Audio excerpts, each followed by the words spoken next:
Here we go in Baseball Town, a big doubleheader here on a beautiful Sunday evening at the ballpark.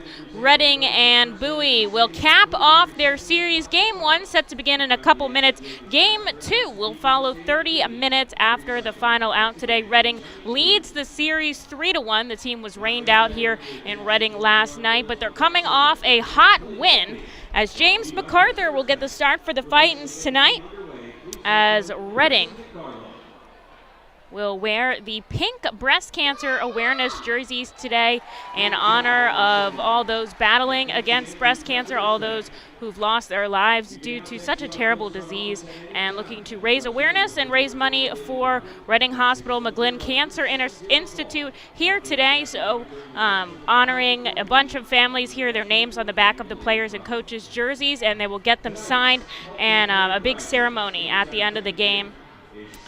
Get to learn a little bit more about these people and what they have gone through, and how they have come out the other side.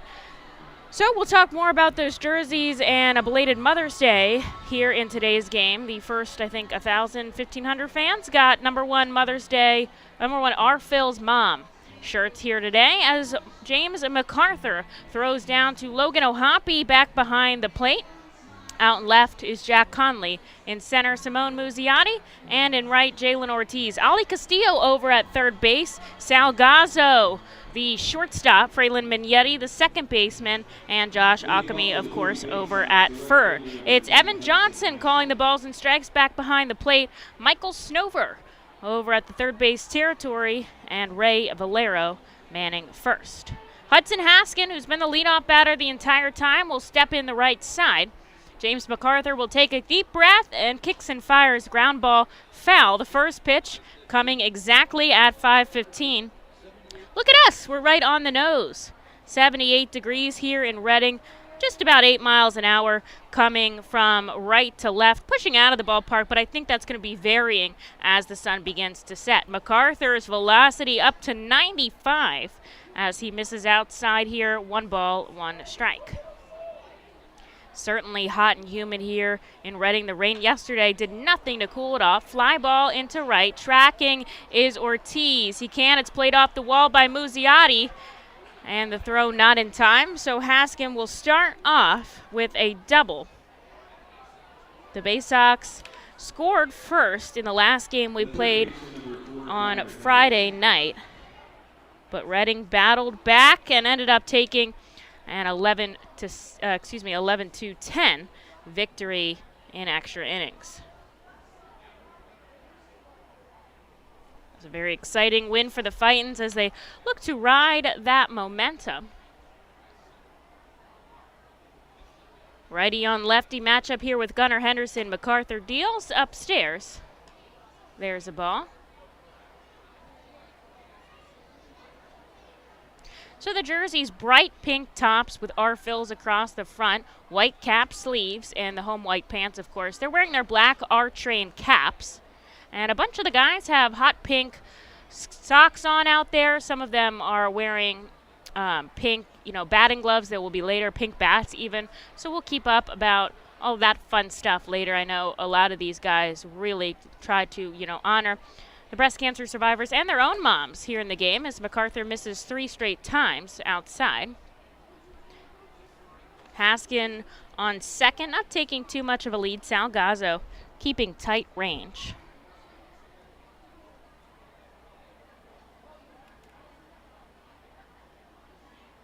Here's the 3-0. This one's fouled back. Don't often see swinging on a 3-0, but he did, and he'll take a strike.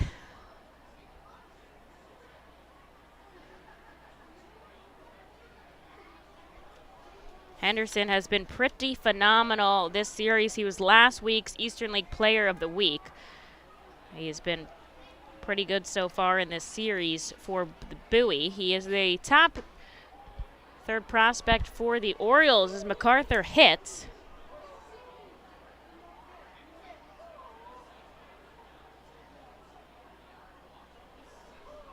And it's 3-2 now. Runner on second, just looking for out number 1 here. James looks back and forth, now will come home. This ball is going to go foul, nothing that Jack Conley can do. And he'll keep his 3-2 count.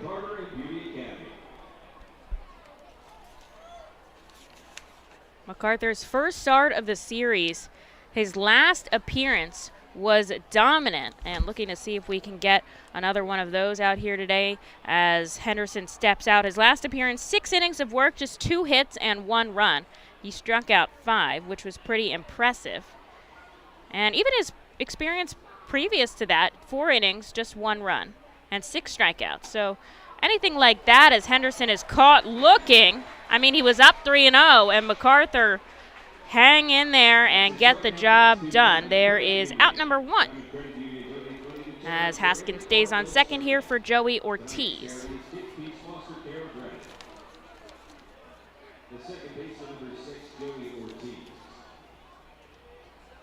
MacArthur much better versus righty bats than lefties. Hold righties to a 195 average. Lefties bat 380 against him. And this is a lefty-heavy lineup for the Baysox as Ortiz takes a first pitch strike. It's not overcast. It's just very cloudy in the sky, so they have put the lights on here at the ballpark just to make sure all is good as the righty kicks and fires. High pop-up. It's going to go into the stands, and it's good enough for strike 2. Haskins with a leadoff double. He's still out on second. He does not have any stolen base attempts, but does have 1 caught stealing. He went 1 for 6 in that extra innings game on Friday night.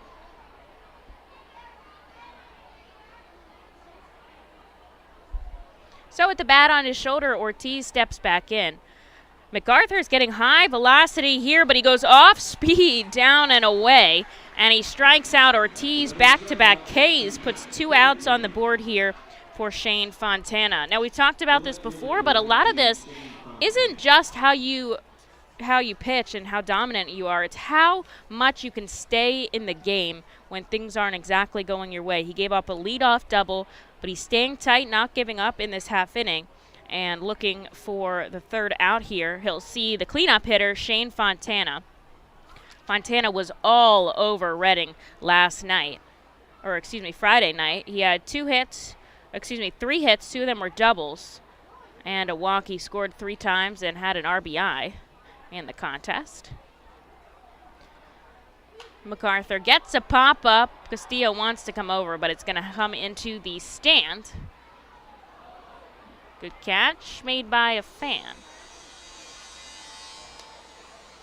Flag and centers at half-mast will be through tomorrow, I believe, to honor all of the COVID-19 victims and their families. Over 1 million people, which is so sad to think about. The count 1-0 here to Fontana. As 1-1, kicks and fires. And that's a foul ball back. The count 1-2. Good crowd here at the ballpark. The left field deck is packed. The pool has got a lot of kids swimming in there. The 67 club down the third baseline is looking good. And the grandstand as well. Love to see everyone coming out for a belated Mother's Day and Breast Cancer Awareness Night. This one is in the dirt. Checks his swing, but he doesn't go around. 2 balls, 2 strikes. MacArthur just needs 1 more strike to get out of this inning clean after a leadoff double by Haskins.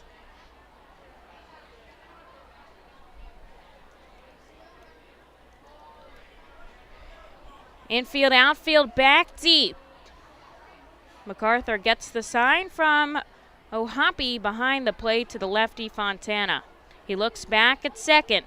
Here's the 2-2 with 2 outs on the board. He checked his swing. Come on, he went around.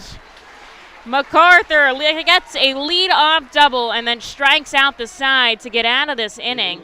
Talk about perseverance there as he sets the Fightin' Phils up here to get on the board first as we head scoreless into the bottom half. The Seidel Auto Group Deck Picnic appeals to both die-hard and casual fans with its summer picnic-like and fun tailgate atmosphere. During your picnic, you may even catch a souvenir as the area is situated directly in prime home run territory behind the left field wall. Regular season tickets are $30 per person for groups of 20 or more, and children 4 and under are free.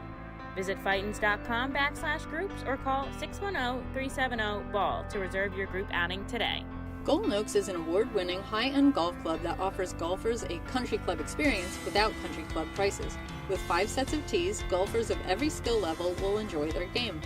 Golden Oaks has Bogey's Pub, a beautiful pro shop, driving range, and learning center that will make any visit complete. Golden Oaks Golf Club is the perfect venue for private events and golf outings. Visit us for our newly opened golf simulators, complete with its own bar area and Bogey's Pub menu items available.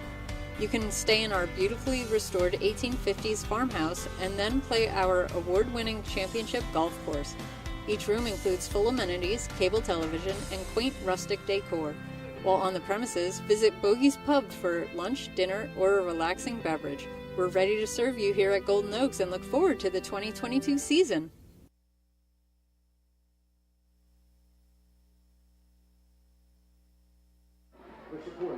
Here we go into the bottom half. MacArthur, an amazing job in the first, gave up a leadoff double and then struck out the side to get out of the inning cleanly. So on to the bottom of the first we go, looking to put some offense on the board, give MacArthur some run support.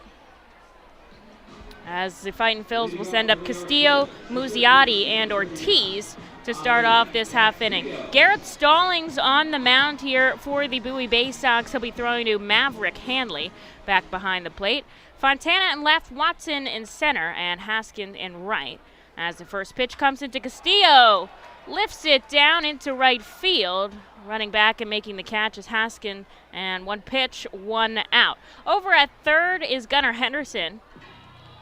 At short is Westberg. We've seen him on the right side of the infield only in this game. Joey Ortiz shifting to second, and Dashbach over at first. Here's a lefty batter for Stallings. He's much better against righties. Now here's the thing about Stallings. He is pitching amazing. He comes into this game with a 2.63 ERA. His last outing, he threw 6 innings of no-hit ball, and his teammate McSweeney finished off the 7 innings, so the Baysox threw a 7-inning no-hitter as the ball and a strike comes into Muzziotti. That was their 11th of the career of the Baysox. So he's riding high here, but Muzziotti going to drop this in left center. You won't see a no-hitter today. All the way to the wall. Muzziotti is going to come to third. He slides in front of the tag, and Simone Muzziotti picks it up and gets himself 90 feet away from the plate here. That's incredible. That is some heart and hustle out on the field. He could have easily held up at third. Nobody would have blamed him, but no. He's taken, easily held up at second. Nobody would have blamed him, but he's taken third. He's getting himself in a good position for the Fightin' Phils as his teammate, Jalen Ortiz, heads up for the very first time today.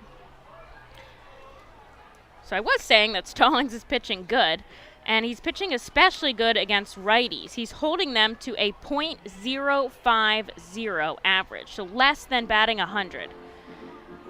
But against lefties, it's 200, so they have a better chance here. And Muzziotti, of course, a lefty. But we'll see what hot streak Jalen Ortiz can do as he fouls one back, 1-1 the count. In the last 10 games, Jalen Ortiz is batting .342. That's .342 with 10 RBIs and 3 home runs. He's excelled for the Fightins. 2 of those 3s coming in the past 2 days, which has been very impressive. He crushes this into right center field, going back at the wall. Get out, ball! It does! 3 home runs in 3 days for Jalen Ortiz, and the Fightin' Phils get on the board first.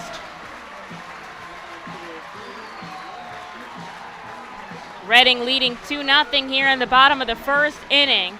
Jalen Ortiz is on fire. Wow, you can't believe what you see sometimes. I mean, he got a hold of that and sent it deep out to right center. 3rd home run in 3 games. You guys, that's good. So here's Aldrum Corridor, the cleanup hitter. Jalen already did it for him, but he's got an opportunity to get on base, or, I mean, he could always hit the ball out as well. get himself home. Reading gets a 2-0 lead here in the bottom of the first. They'll give James MacArthur some run support. And Corridor from the left side is the designated hitter today. A couple days in left field, but Vito Friscia having the day off. We might see maybe him catch in game number 2. So we'll have to tell. A ball and 2 strikes here to Aldrum Corridor. Highest batting average on the team right now, 275. As he holds off on a pitch below the knees, 2-2.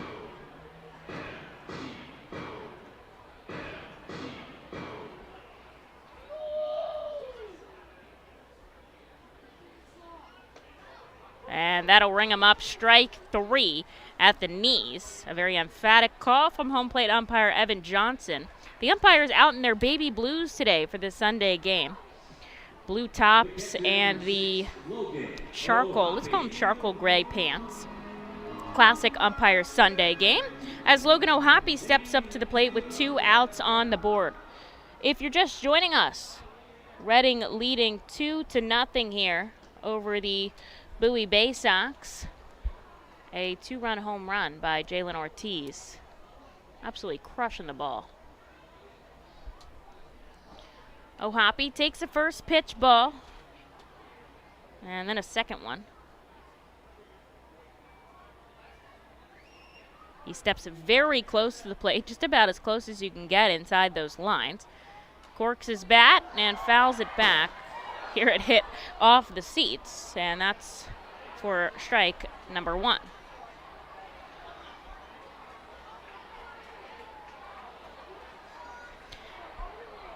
Logan sets up. Here's the 2-1 pitch with 2 outs. He checks the swing, but he holds off inside, and it's 3-1.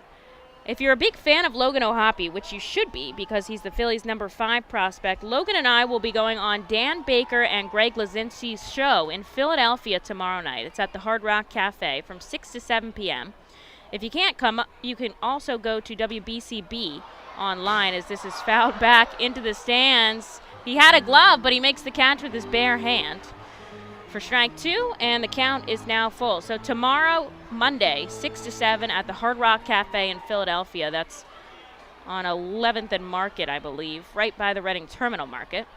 The payoff pitch below the zone, and O'Hoppe's going to walk down to keep this inning going. So the Fightins have a runner on first and 2 out for Josh Ockamy. We'll be talking a little bit of baseball with Greg Lazinski, and of course, you know, Phillies PA announcer Dan Baker is a legend, and looking forward to having Baker here at our ballpark for Fightin' Cancer Night next series. That's the 28th of May. He'll be joining us. We'll be wearing our Fightin' Cancer jerseys, and a lot to celebrate with Dan Baker as Ockamy gets a hold of this down the left field line, and it's just foul into the bullpen. So we'll have to head back up with a long 0-1 count. The show is called The Bull Session because Greg Lazinski, obviously known as the Bull. So looking forward to doing that tomorrow night on the Fightin's off day. And then after that, we'll travel to Somerset, New Jersey for a 6-game set before returning back here to America's Classic Ballpark. 2 outs on the board, O'Hoppe on first. Here's the 0-1. It's inside. 1-1. Now, like Ortiz, Josh Ockamy has homered in the past 2 games. His minor league baseball career 100 and 101st, which I think is so exciting. Here's the 1-1 down in the zone. Reaching 92 with his fastball. Just 89 there when he goes down a little bit. Attack the fastball against Stallings. You know he has got a good repertoire, curve change. He gets a swing and a miss out of Ockamy. And now the count is 2-2. So he works with that 4-seam fastball, slider change, and curve. And he's got a little bit of a backstory as O'Hoppe is going. And they're going to say that was a called strike 3 to Ockamy and it's going to be a strikeout looking to end the inning. So Reading does get 2 runners on the board. Jalen Ortiz, his 8th home run of the season, played Simone Muzziotti, and what a way to do it. Reading leads 2-0 as we head into the top of the second, giving James MacArthur a little run support here. The Reading Fightin Phils are pleased to present you with their classic game program, all electronically. This program has information on the coaching staff, player roster, and front office staff. It also includes feature stories and alumni reports on all of your favorite guys who spent time in Baseball Town. Visit ourphils.com/programs to check it out. Our Phils fans can continue to expect great performances all season long on the Burke's Commercial Roofing stage. It's the home of great local talent, including the Our Phils mascot band. Burke's Commercial Roofing prides itself on being a locally owned and operated company that puts an emphasis on customer service. They provide free on-site estimates and can handle any size repair, restoration, or replacement. Visit burkescommercialroofing.com or call 610-717-3949 for more information.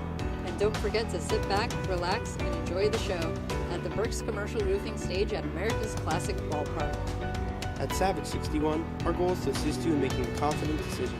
Our friendly professional staff members are available to answer your questions and listen to your needs. Whether you're shopping for a new or pre-owned vehicle, we're ready to help you with your search. Visit our dealership on Pottsville Pike.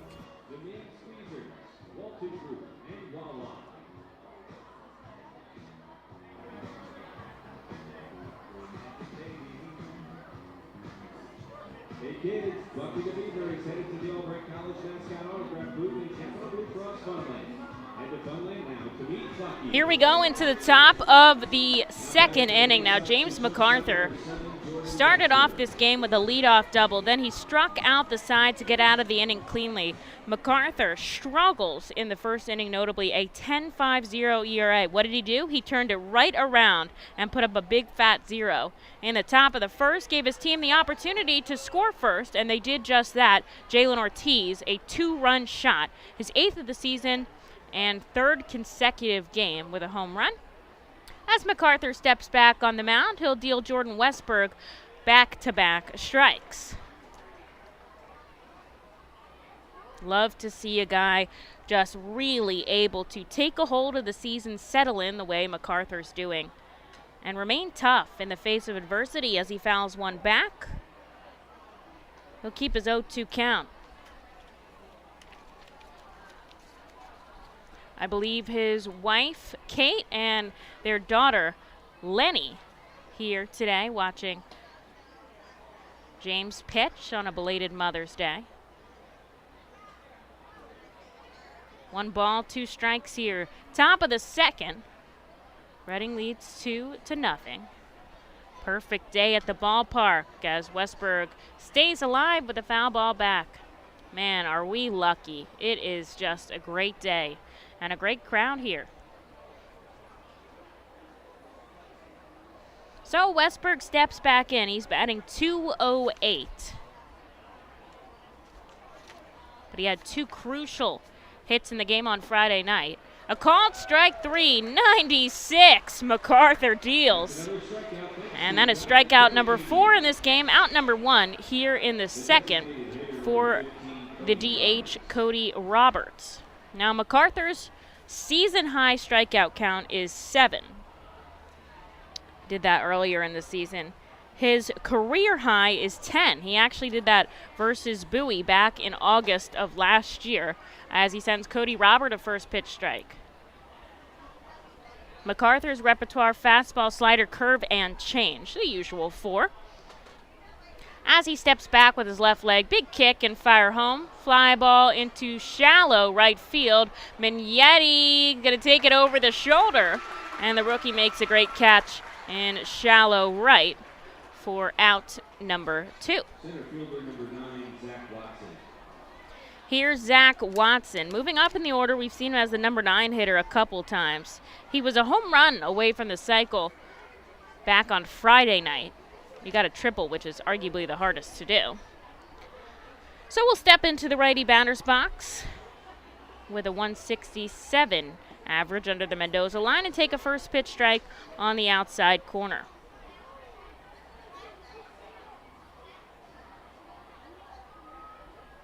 MacArthur's longest outing, his last 6 innings of work as he deals the 0-1. Hits the outside corner again, 0-2. But his longest outing pitch count-wise on May 3rd, he threw 89 pitches. Now, this is a first game of a doubleheader, so this is just 7 innings. Misses upstairs 1 and 2. If he can get through at least 5, that would put Reading in a really good spot here with the doubleheader. They'll have to use the bullpen a little bit more, but tomorrow is an off day, so manager Sean Williams can kind of use that more freely. This is rocketed down the left field line. It's just if it's fair or foul, and it's fair. A solo home run from Zach Watson cuts this lead in half, 2-1. That's Watson's first home run of the season here. And now manager Sean Williams is going to come out to talk to the home plate umpire, Evan Johnson. Now, Mike Snover is the crew chief. He was the one that called the home run down the third baseline because that's the person who's really watching. So he's going to go directly there, actually, and talk to Snover. He's had a couple issues with Snover this series. Hasn't gotten thrown out yet. In this game, he has gotten thrown out in a game before. I'm going to go back and I'm going to watch that on my clip cutting and see how that played out. Hard angle for me to see it here, but we've had a call like this before, the controversial home run call from Aldrum Corridor. That stood. Now, I have seen calls change. Not this year, but in the past. So Sean's not going to get the answer he's looking for there, of course. You almost never do, and he's going to head back to the dugout. And so Zach Watson's home run remains a home run. The Fightin' Phils lead 2-1 now, but they still have the lead. MacArthur will see Andrew Doshbach for the first time today.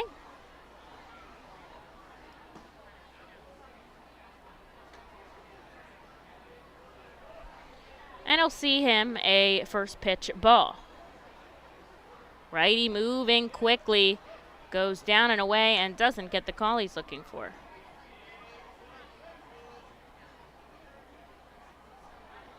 Nobody on the base pass here, 2 outs on the board. Pop up, it's going to come into the grandstand.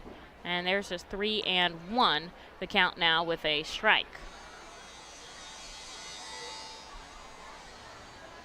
You can see pitching coach Matt Hockenberry manning all of the pitches here. Deep fly ball to center field. Muzziotti tracking it. It's back-to-back home runs for the Bowie Baysox as Doshbach gets one after Watson. And on long balls, all of the runs have scored today. The score is now 2-2. 2-2 the score here.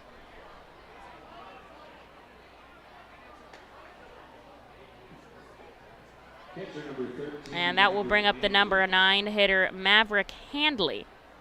Still 2 outs on the board here for MacArthur. We've seen the fact that either of these teams can really battle. With Friday night's game, we went back and forth a couple of times throughout the contest, went all the way to extra innings, and Reading did come out on top there. So maybe they're looking for a little bit earlier lead here, and they'll get right back up to bat as soon as MacArthur gets out of this inning. No balls and 2 strikes to the righty bat. Goes down and away.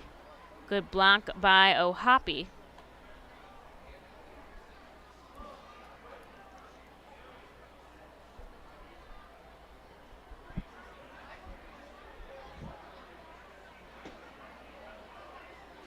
And he just misses outside. 2 balls, 2 strikes. So the inning started with a strikeout and then a pop-up to the second baseman.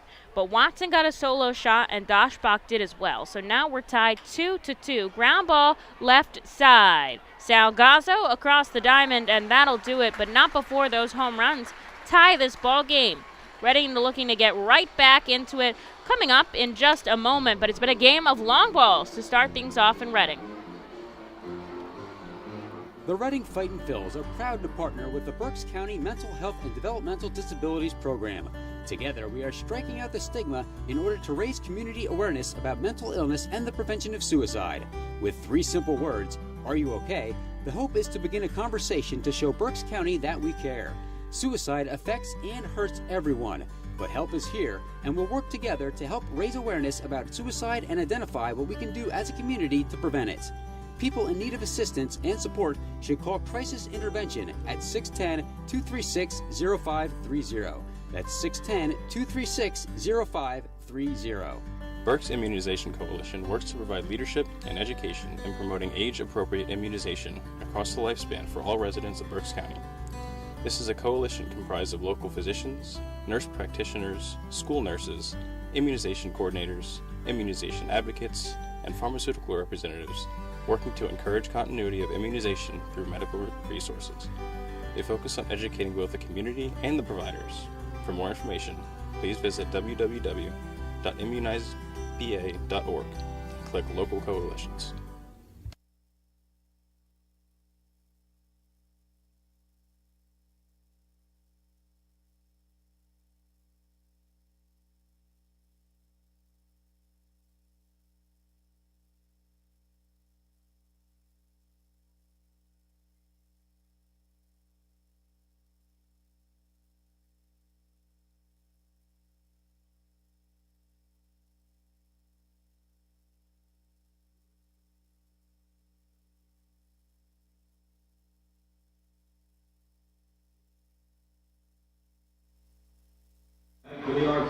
Just as quickly as Reading put runs on the board, Bowie does it back in the top of the second. So Reading's Jalen Ortiz had a 2-run bomb in the bottom of the first, and back-to-back solo shots by Watson and Doshbach ties us up at 2 here.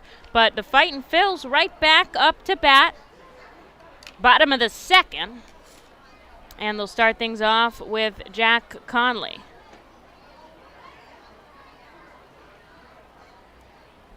Conley has been hitting real well these past couple of weeks.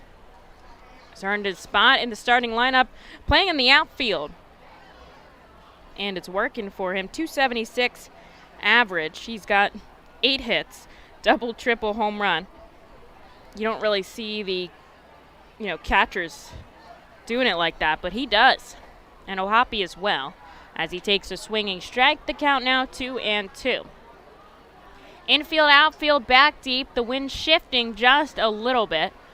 It's going from kind of left to right, definitely outside of the park, as Conman holds off outside, and the count is now full.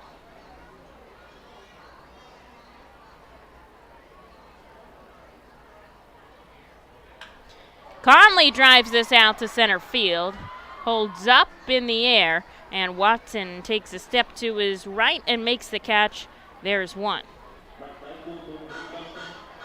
Here's Fraylin Mignetti. He's got a fan club in the crowd.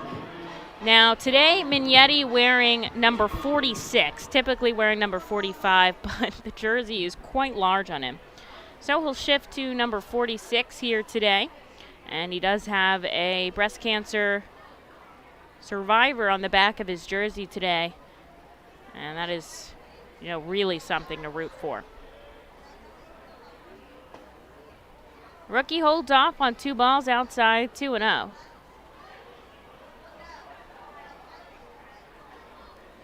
Bunch of no-hitters going on the board around minor leagues and major leagues. We won't have one in this game, number 1.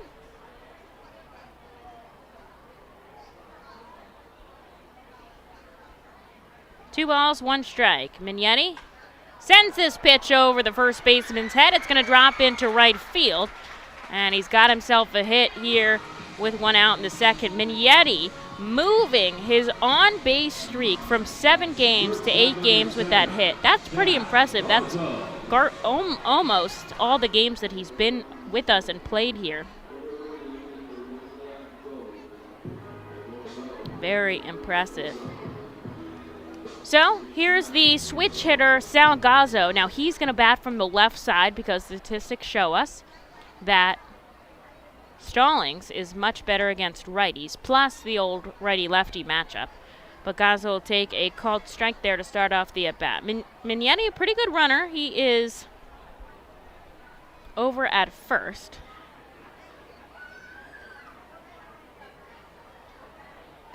Gaza takes a pitch upstairs.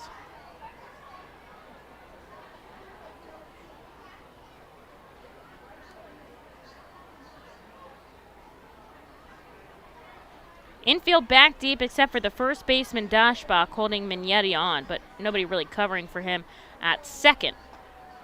Off speed there by Stallings, drops down mid-90s to 76.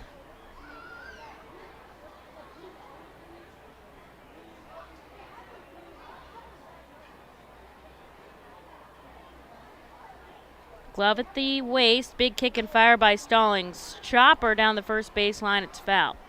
Now, Stallings was initially drafted in the 5th round by the Los Angeles Angels in 2019. He didn't play for the Angels. He was out of the University of Tennessee, so he didn't play that season. They went late, they went deep in Omaha. And so he got his start then in 2021 after the pandemic year, but not with the Angels, with Baltimore. Because in the pandemic, 2020, as the throw goes over to Mignetti,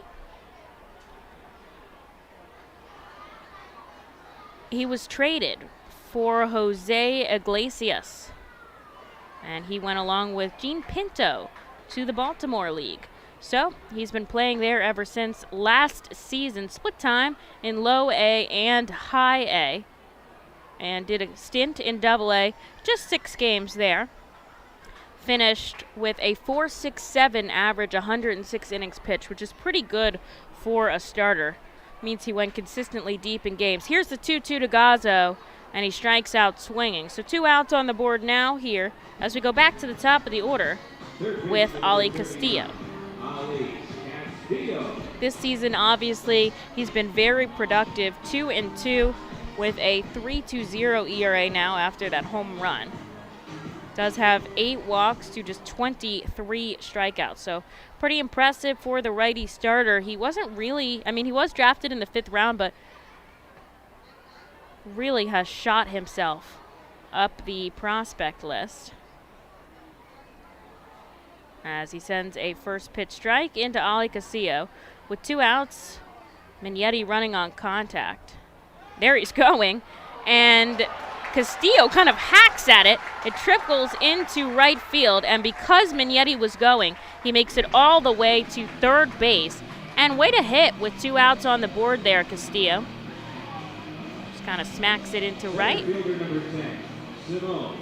And here is Simone Muzziotti now with runners on the corners and 2 outs. And for all that Stallings is doing, he is not on the Orioles' top prospect list. Taking his time to step back on the rubber is Stallings. He's getting some signs from his catcher, Handley. Mignetti on third. And Castillo on first. Another lefty bat here in Muzzi, who had a triple his first time up against Stallings. I think that really threw the Orioles for a loop, that the Fightins would attack him so early. Obviously, after his no-hitter, I think they thought this would be, at least the beginning of the game, would be in their favor. But interestingly enough, that no-hitter was 7 innings, and it was game 1 of a doubleheader. So he's pitching back-to-back doubleheaders. He did issue 2 walks, the third batter of the game, and 1 more in the 3rd inning. Retired the last 11 batters he faced, 8 groundouts, 2 flyouts, and a pop-out. So he definitely is a ground ball kind of guy. There's a strike inside, 2-1, the count to Muzziotti. 2 outs on the board, 2 runners on.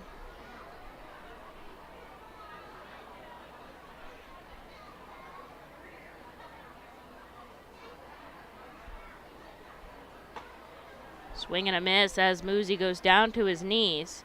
2-2. Was a starter at Tennessee through 2 complete shutout games in his junior season before being drafted there. Very impressive. Both runners take their lead. 2 outs on the board. 2 balls, 2 strikes. Here's the pitch. Muzziotti belts it down the left field line, but it's foul. And we'll go again. This is your last chance to beat Peppa Pig at the stage in the plaza. Last chance for Peppa Pig in the plaza. A horde of children running now that is the last chance to meet Peppa Pig as a part of our ROG Orthodontics Kids Club. Here's the 2-2 again with 2 outs. Can he drop this in? And it does! Reading takes another lead off the bat of Muziani as Mignetti scores. It's 3-2 here. Castillo heads up base. Reading gets himself all the way to third. And Reading has been so dominant with 2 outs this season. So here's Jalen Ortiz. He already had a home run in this game. Now he's going to come up. Another 2 runners on the board. This time there'll be 2 outs for him. And that'll prompt a visit from the pitching coach, Josh Conway, here. So I'm going to look in some stats here. So runners in scoring position with 2 outs. Ortiz hitting .429. Bases, or no, we're not bases loaded. So runners in scoring position, 2 outs. He's batting .429, 2 home runs, but 2 strikeouts. This could go either way here. I'm rooting for Ortiz. I think everybody else is. He's had a very good game in these past 10.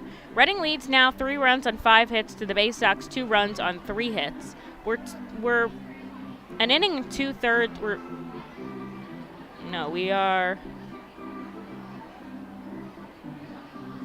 We're getting there. We're at the bottom of the second. And the lead has already changed hand 3 times, which is pretty impressive.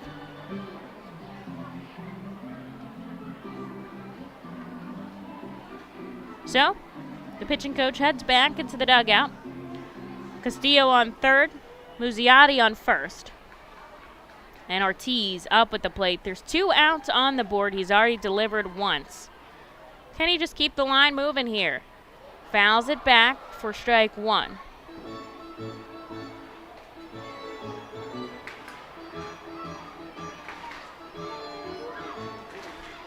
There is somebody already warming up in the bullpen for the Baysox, and wouldn't it be great to kick out the starter here early on? Stallings up to 50 pitches here. Just looking to keep the line moving for Reading. It's Ortiz, and then it'll be Corridor, the cleanup hitter. Here's the 0-1, inside 1-1. Stallings still has his fastball hovering around 90 here.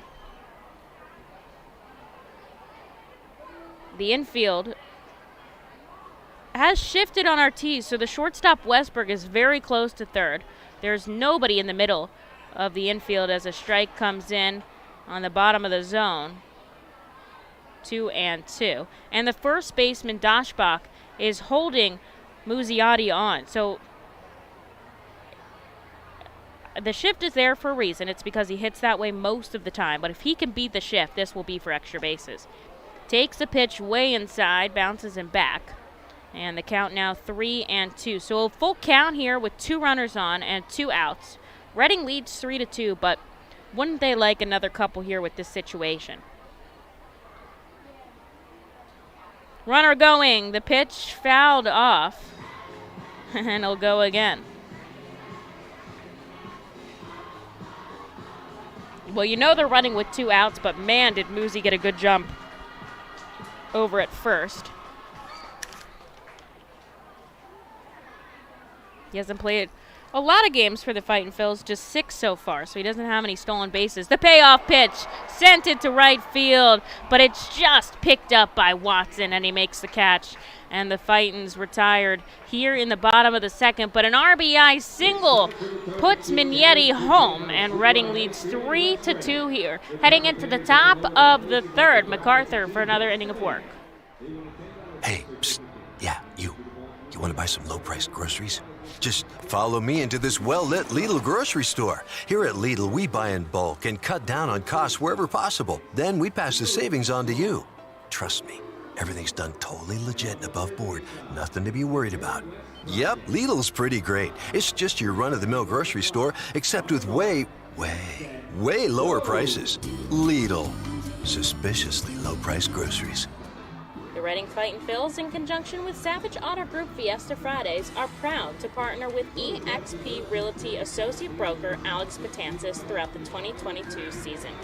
Visit Alex's convenient website at brgpa.com and search for your perfect home today.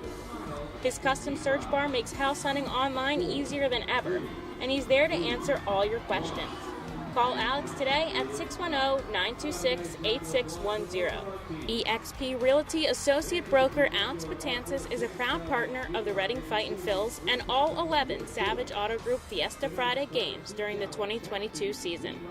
eXp Realty Group and Alex Betances, where every move matters. Highline Merchandising, formerly Textiles, is your local small business company that provides screen printing, design, and merchandising services for local, national, and international businesses, bands, shows, and festivals, including 7-time Emmy Award-winning show Schitt's Creek and Unsolved Mysteries. Visit our website at highlinemerchandising.com.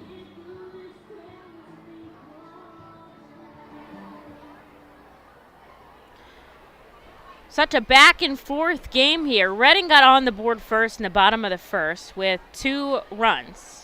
2-run shot by Jalen Ortiz. In the top of the second, Bowie had back-to-back homers by Watson and Dashbach that tied up the game. And then in the bottom half, Muzziotti plated Mignetti, and Reading now leads 3-2, and it's only the top of the third. MacArthur out for another inning of work. He'll see the top of the order in Haskins, Henderson, and Ortiz. 2 balls and no strikes here. Time is called by Haskins. Going to reset the pitch clock here as MacArthur steps down, kicks and fires home, and it's 3-0.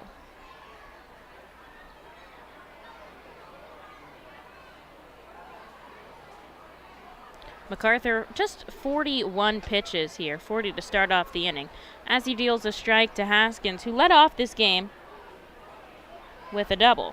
Was stuck on the base paths after his teammates struck out.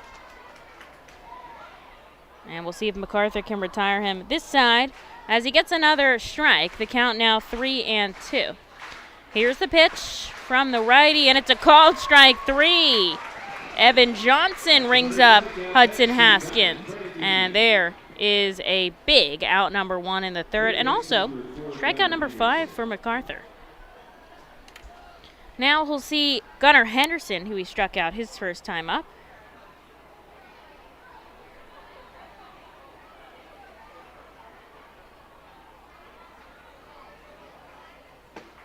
Pitch is inside.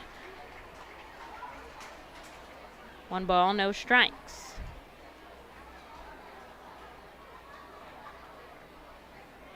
MacArthur deals, goes off speed, hits the dirt, and it's 2-0. That flag in center field now pushing towards the outfield. So what has been a very inside the park wind is now turning this hitter-friendly park the right way. But MacArthur gets an easy ground ball for Mignetti to play at second, and he picks up out number 2. Joey Ortiz also struck out at the hands of James MacArthur here. 2 quick outs on the board, looking for the third.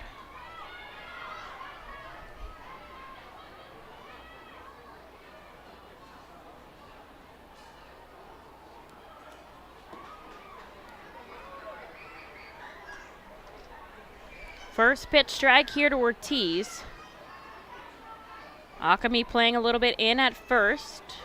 Great crowd here at the ballpark. Can't say it enough how great our fans are in Baseball Town as he takes a pitch inside. 1-1.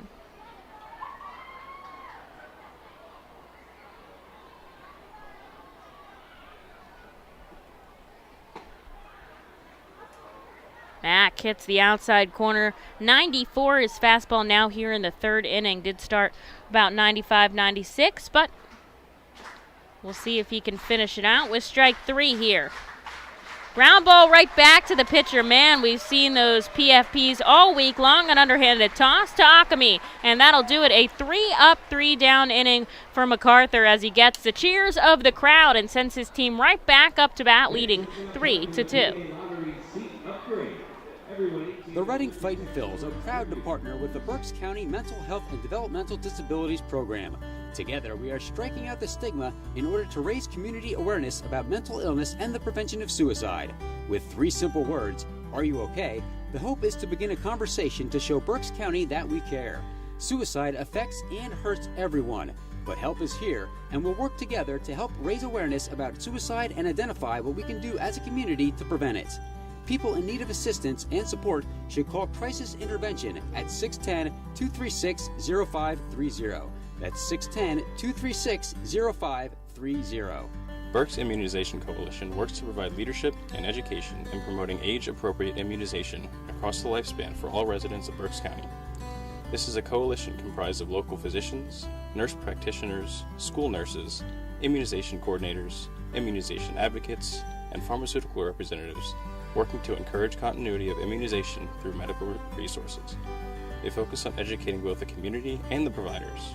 For more information, please visit www.immunizeba.org and click Local Coalitions.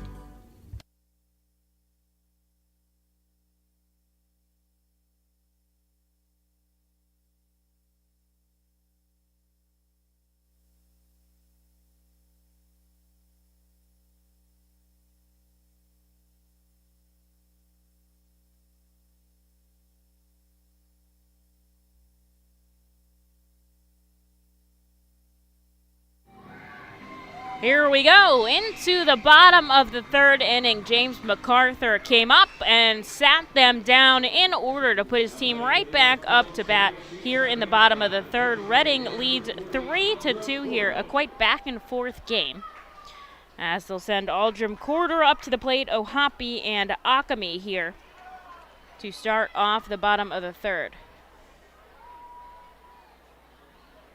First pitch is a ball. And swing and a miss there by Corder for strike two. Strike one. 1-1 the count.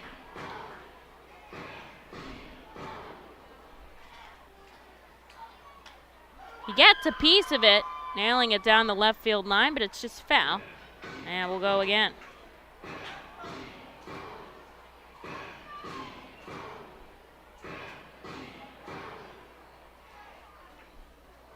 Glove at the waist, big kick and fire home inside to Aldrim. 2 balls, 2 strikes the count. Fans, something to get excited about that we're working on up here in Reading. We are getting ready to send out for printing the first round of our Phil's baseball cards for the season as Corridor chases a high fastball, 91 miles an hour for swing and a miss and a strike 3. So out number 1 here on the board. And here is Logan Ohapi. Walked his first time up. So those cards should be coming out to you soon. Well, they should be ready for the next homestand. So whether you order them online or you come pick them up here in the Brentwood Industries team store, Ohapi connects. It's a pop-up. It's foul. Can the first baseman catch it? Doshbach. He does right in front of the R-Phil's dugout for a quick out number 2. Here's Josh Akami, who struck out looking his first time up. I'm pretty excited about the first set of cards. You know, a couple of guys have never been to Double-A before. A couple of guys will get a new one this year. And we've got a surprise card set that we're hoping to get out in the middle of the season as well. So just keep your eye out. rphils.com/shop as Akami takes a first pitch ball. Man, they couldn't be standing back deeper here against Akami. Obviously, he's hit 2 home runs in this series already.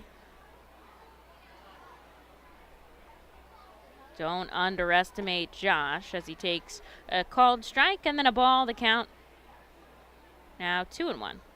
2 outs on the board. Reading leads 3 runs on 5 hits. The Baysox 2 runs on 3 hits. Everybody's been clean in the field so far.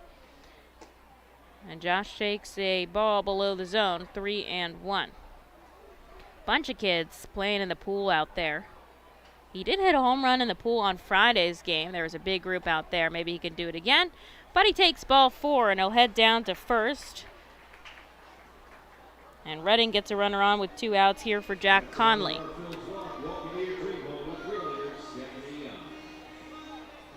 Akami, we know, walks a lot.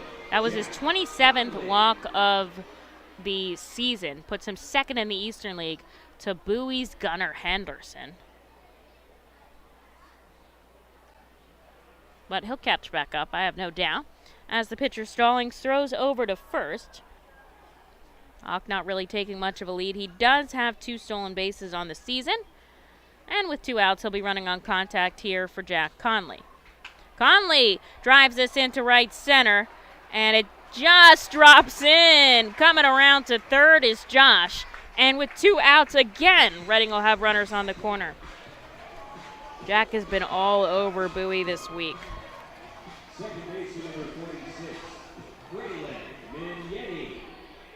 Conley batting .500 in this series. Pretty impressive. As Fraylin Mignetti comes up. Akami on third, Conley on first. 2 outs on the board here. He had a single and scored for the Fightins back in the second. Can he keep the line moving again?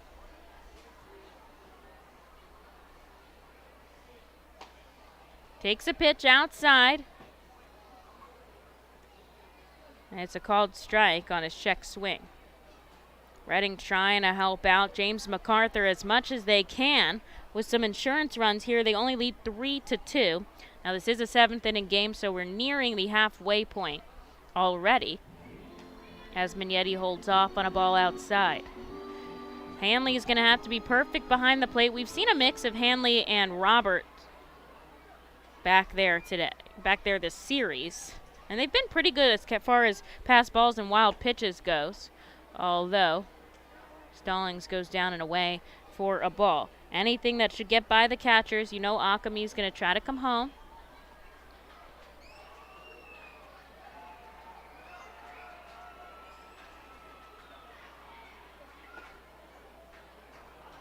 And there's a ball below the knees. 3-1. Conley singled to first, but Akami was walked down there.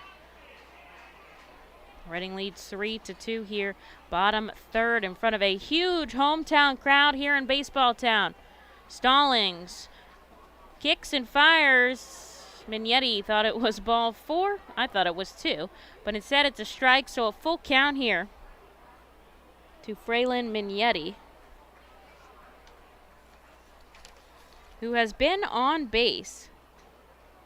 Well, he snapped his on-base streak yesterday, but prior 6 games, the runner going, he fouls it back. We'll have to go again. That was Jack Conley over on first with 2 outs. So you get the sign from Sean Williams. Do you take? Do you swing? What's the plan here? I don't know. But we'll have to wait and see. 2 runners on, 2 outs on the board. A full count. Here to Mignetti. Conley going. Ground ball up the middle. It's smacked off the legs of of Stallings. He's able to pick it up and throw it over to first. So that will end the inning. But Reading, once again, charges on the Baysox. They lead 3-2 here. Heading into the top of the 4th. Mack out for another inning of work. When the Reading Fightin' Phils get hungry, we turn to our team feed partners. Special thanks to Wild Missing Family Restaurant and Bakery, Squawk Cafe, Collegeville Italian Bakery Pizzeria, Jimmy G's Railroad House, Mimo's Italian Restaurant and Pizzeria, Jersey Mike's Subs, Klingers on Cressonia, and Subway for making sure the Fightin' Phils front office is never hungry on game day. Our staff enjoys delicious meals from our team feed partners, but don't take our word for it. Find out for yourself today. The Reading Fightin' Phils birthday party package is the best way to celebrate a birthday. Whether you are a youngster or an adult, there is no better birthday than a Fightin's birthday. The Fightin's Fan Birthday Package is customizable for fans of any age and starts at just $120. Base packages include 10 general admissions tickets to a Fightin's home game, an autographed baseball, and a VIP reserved parking spot. Fans can also add a wide variety of experiences and options to make sure your favorite Fightin's fan's birthday is a grand slam. To enjoy a perfectly crafted 1893 from the makers of Pepsi Cola, you must first appreciate its carefully selected ingredients. A dash of cola nut extract, a hint of real sugar, a splash of sparkling water, and a generous amount of attractive spokesperson. Trust me, I'm gorgeous. Cheers to 1893 boldly blended colas, a delicious balancing act of premium ingredients from the makers of Pepsi Cola.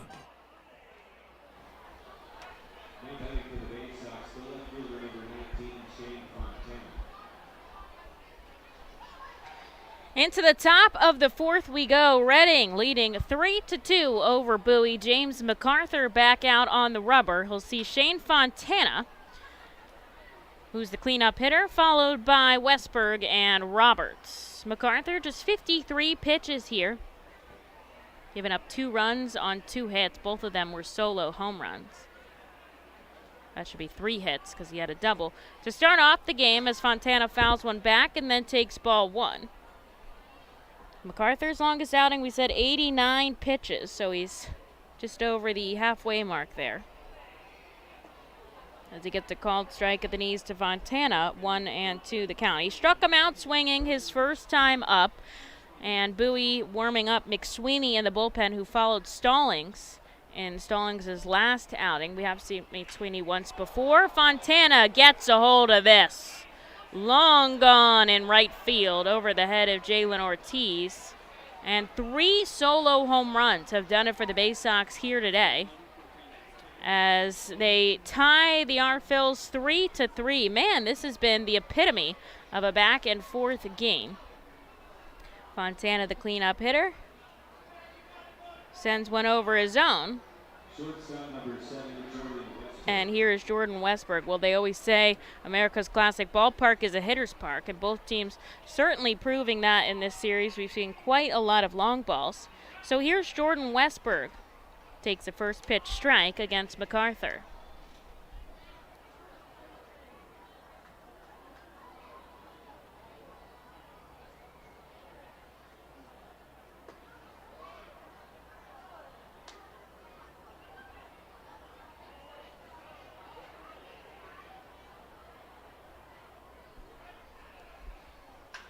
Taken out to center field, should be playable for Muzziotti on the run. It bounces off the wall. Here's the throw into second.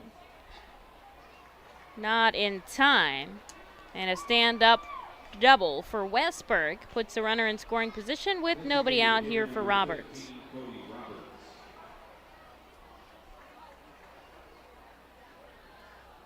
Now O'Hoppe is going to go out to talk to MacArthur. They are a very solid battery, the two of them. This was our opening day crew.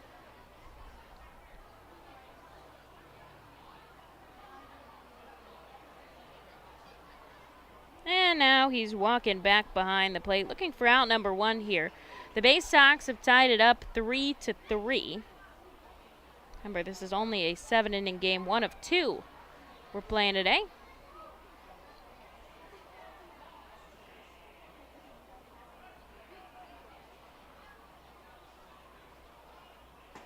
Takes a pitch outside.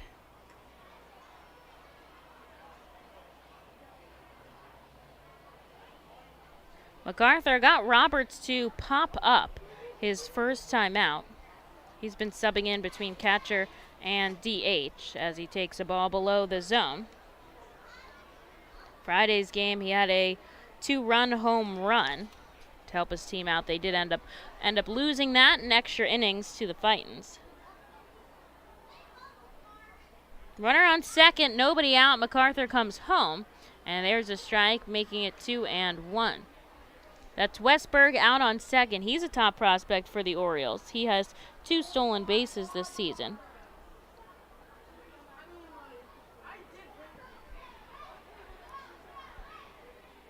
Infield shifting a little bit with the righty bat. Goes the opposite way, but it's foul.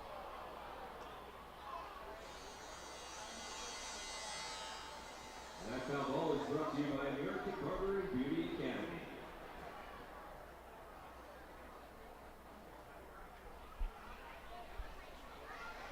MacArthur comes set at the waist, looks back at second. Now he's going to come home, swing and a miss on a drop third strike. O'Hoppe, cool, calm, and collected, throws it down. And there is out number 1. MacArthur tying his season-high strikeout count with 6 already. as he will see the center fielder, Zach Watson. Watson, one of 3 solo home runs in the contest so far.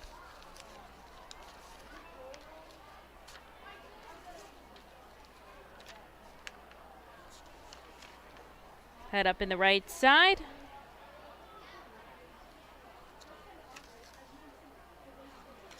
First pitch bowed back in the net behind home plate. Checking in on Lehigh Valley, they had their game canceled last night, so they are playing a doubleheader against the Buffalo Bison.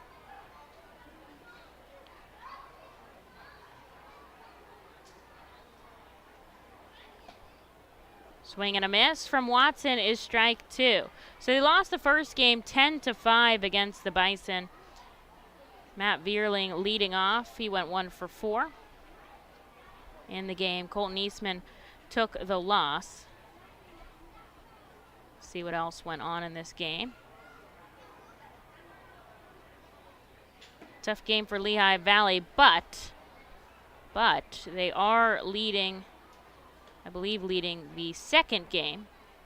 If I could just find it on my screen. 1 ball and 2 strikes here to Zach Watson.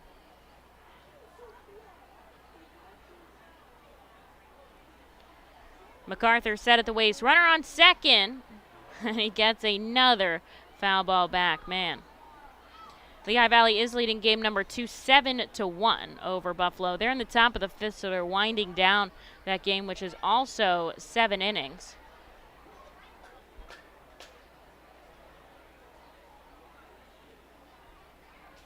MacArthur leans over, gets the sign from Ohapi. 1 out on the board, runner on second here.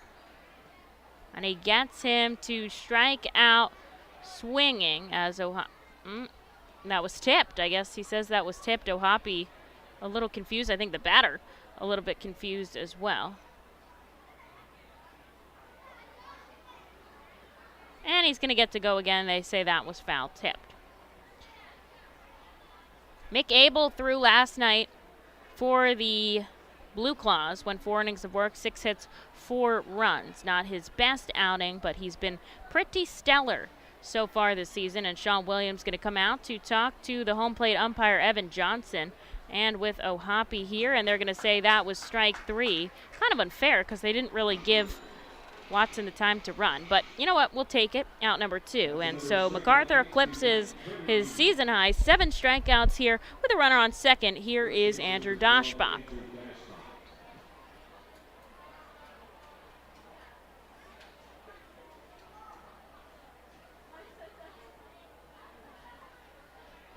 Now the Blue Claws played against Bowling Green today, and they took that victory 5-3. Andrew Painter pitched yesterday. That's big Saturday, Painter and Abel, which is pretty cool. Casey Martin had a home run in the win. So everybody's done. The Lehigh Valley, they're in the second game, but other than that, we are still going. Foul ball back from Doshbach, who, of course, had the other solo home run.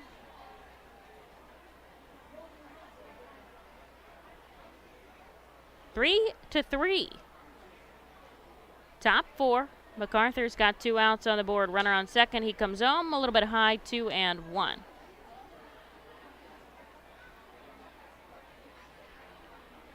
Philadelphia, a big win on the West Coast last night, 12-10. Nope, that was the other night, 4-2.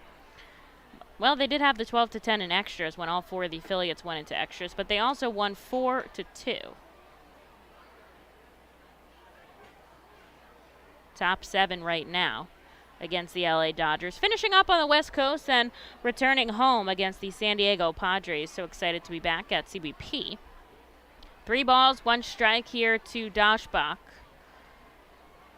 That's Westberg at second. He hasn't attempted to move at all.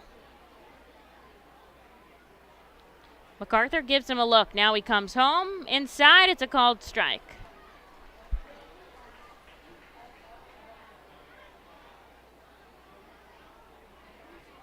Infielders reposition here. Westberg takes a lead. A full count here. 2 outs on the board. The go-ahead run At second in a tie ball game, the payoff pitch just misses the outside corner. And that'll walk a runner on. So 2 on and 2 out here for the catcher and the number 9 hitter, Maverick Hanley. Hanley grounded out his first time up.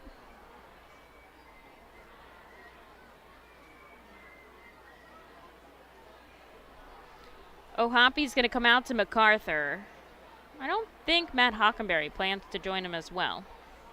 Is somebody starting to stretch in Reading's bullpen, and now Sean Williams is going to run out. Run out, man, he really did. Sprint. He's going to talk with his catcher and with his pitcher here. Everybody else stays put. Honestly, usually Akami comes out, but he did not. It looks like Seelinger starting to warm up. Our bullpen catcher today is our clubby Nick Sklenerick. He just graduated today from Albright University, did play on their baseball team all 4 years, so he's going to help us out in the bullpen as all of our catchers are playing today. Our Freesh is taking a day off, and he's going to probably catch the second game, so need to give him some rest here, and Nick, a catcher himself, more than able to do so. And Conley, of course, out and left, and O'Hoppy behind the plate. A fresh count here to Maverick Hanley with 2 runners on and 2 outs on the board. Raises the first pitch outside, ball 1. MacArthur up to 76 pitches here. Trying to get out of the top of the 4th.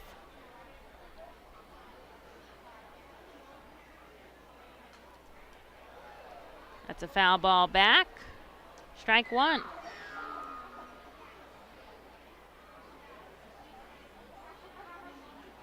Wind has stopped here at the park. It is humid. But great weather. I'd rather be warm than cold personally. MacArthur comes home, a called strike outside, and he's down to his final strike here, trying to get out of him. He's got 2 on. He's got Westberg at second and Doshbach at first here. Tying run has already scored a solo home run by Fontana, but the go-ahead run on the base pass. Here's the 1-2. Ground ball left side. Gazzo's going to go the easy way to second, and that'll do it. MacArthur gets out of the inning, but a tie ball game once again. Your Fightin' Phil's up to bat in the bottom half in just a moment, so we'll take a quick break and be back. Hey, Fightin' fans, it's time for the CJ Tire and Automotive Mom Camp. Roof Max of West Reading is a safe, easy, proven, and affordable alternative to a complicated and expensive asphalt roof replacement. Roof Max's revolutionary new technology uses natural, plant-based bio-oil to restore shingles' flexibility and instantly add 5 years of life to a roof. And treatment is around 20% of the cost of a complete roof replacement. From homes to commercial complexes, Roof Max of West Reading can help. Visit GetRoofMax.com or call 610-717-3949 for more information. ROG Orthodontics is the proud official partner of the ROG Orthodontics Fightin' Phil's Kids Club. Join today at Fightins.com to get your free ROG Orthodontics Kids Club t-shirt and visit FantasticSmiles.com for more information on why ROG Orthodontics is voted #1 in Berks and Monco. ROG Orthodontics and the Fightin' Phils, 2 great hometown partners. Cornwall Manor is an active senior living community on the 190-acre wooded campus in Cornwall, Lebanon County. The community offers independence and opportunities for wellness and fitness, as well as educational and musical programs, and the peace of mind of having convenient health care on site. Cornwall Manor offers a range of residential choices from apartments to homes. Prospective residents are welcome to visit us for lunch and have a chance to learn more about the community. More information is available online at cornwallmanor.org. Cornwall Manor, celebrating over 70 years of senior living.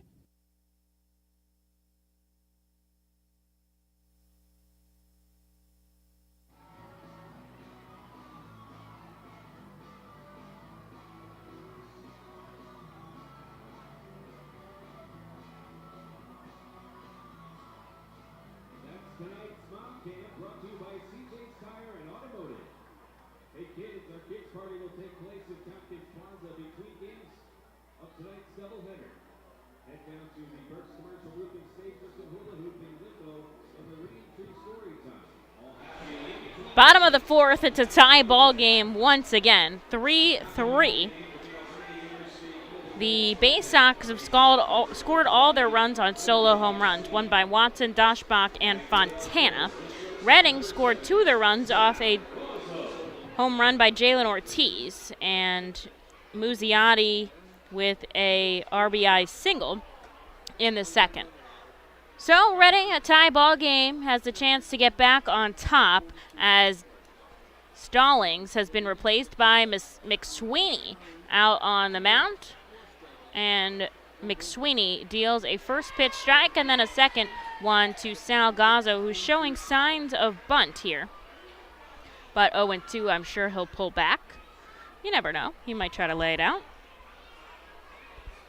Infield certainly back deep, so if he is able to lay it down the third baseline, there's nobody there to get it. Bat on his shoulder. Here's the 0-2, and he pops it foul. Will go again. Gazzo, and then back to the top of the order for the Fightin' Phils. Looks like they'll have Matt Seelinger warming up on the mound to come in the 5th. Reading got to Stallings early, a guy that is a solid pitcher. They put up 6 runs, on 3 hits. It's a pretty good way to start off.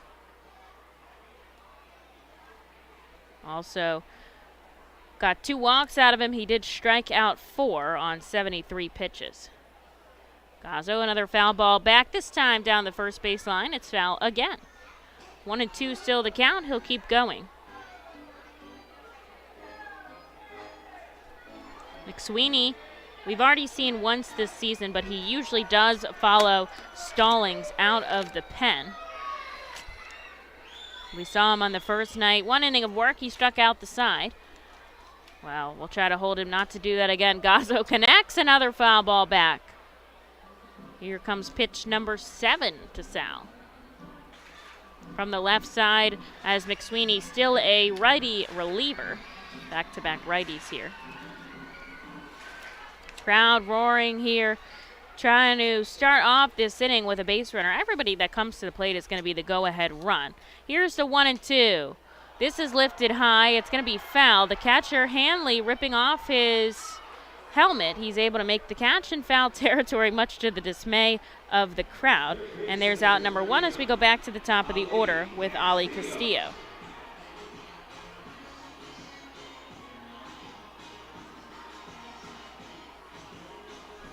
McSweeney, no stranger to Double-A, did spend time here in Bowie last season.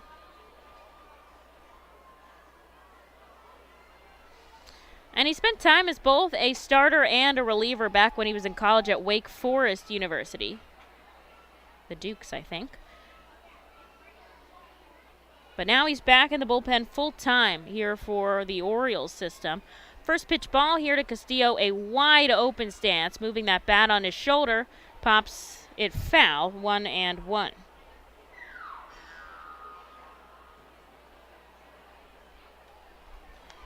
Castillo knocked a base hit in the second, was stranded on. But it was an impressive piece of hitting up in the zone that he kind of chopped at. And he holds on a pitch down and away, 2-1 the count.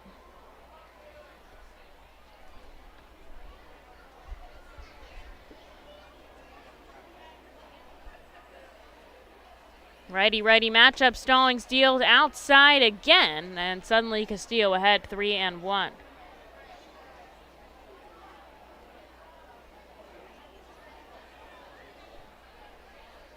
He's got a lot of space up the middle if he can. And he takes ball 4.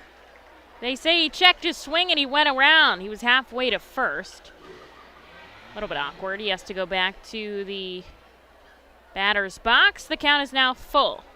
We'll see if he can get ball 4 here. That happens more than you think. Honestly, I would say it's been mostly Bowie, but it does happen to Reading as well, where you think it's one call and then you're told it's another.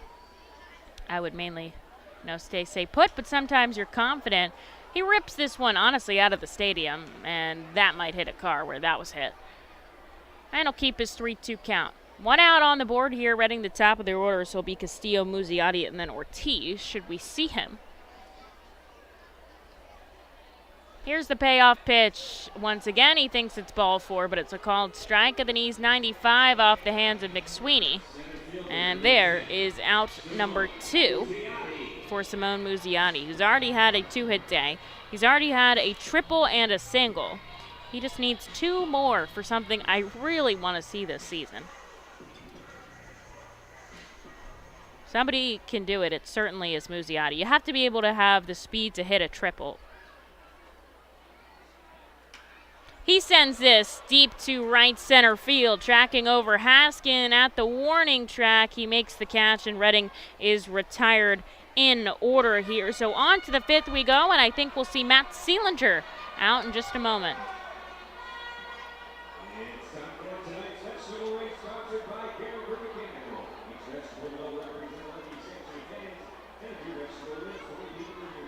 Cornwall Manor is an active senior living community on the 190-acre wooded campus in Cornwall, Lebanon County.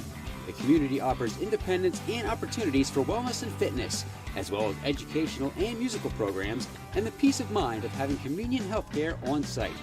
Cornwall Manor offers a range of residential choices from apartments to homes. Prospective residents are welcome to visit us for lunch and have a chance to learn more about the community. More information is available online at cornwallmanor.org. Cornwall Manor, celebrating over 70 years of senior living. The time has come for businesses to grow, to prosper, to innovate, to succeed. Tompkins Vist Bank continues to be a leading lender to companies in southeastern Pennsylvania. We make decisions locally and invest locally so local businesses can thrive. Call a business advisor today and see how we can help your business grow. Tompkins Vist Bank. Locally focused, a world of possibilities. Member FDIC, Equal Housing Lender.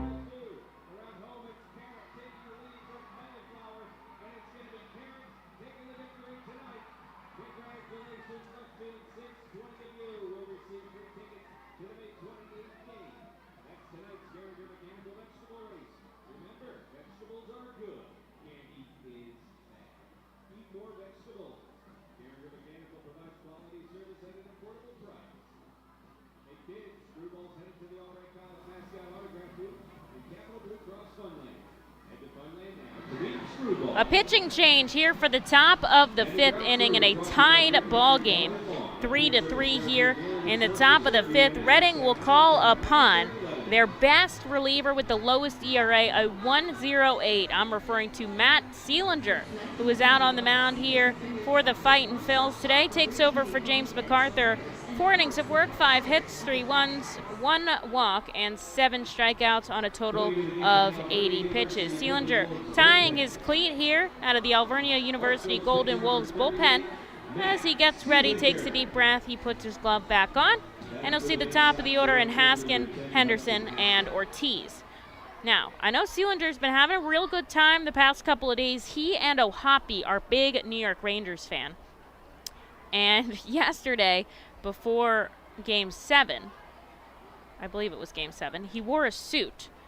Not a suit, but like a sport coat and like nice khaki pants and a button down to the ballpark, like a hockey player would when they go to the game, because hockey players usually, they have to dress up when they go.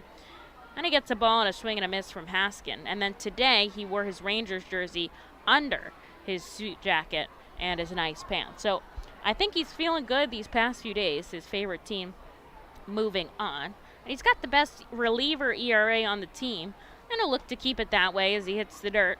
2-1.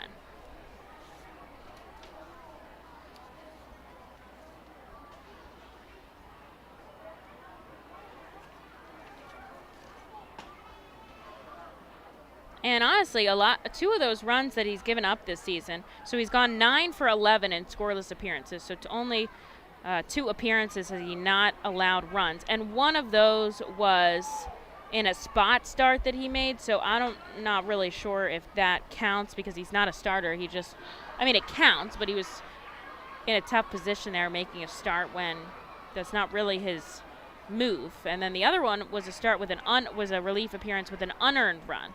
So, pretty solid for Reading as he gets a foul ball back. A full count here, looking for his first out against the top of the order.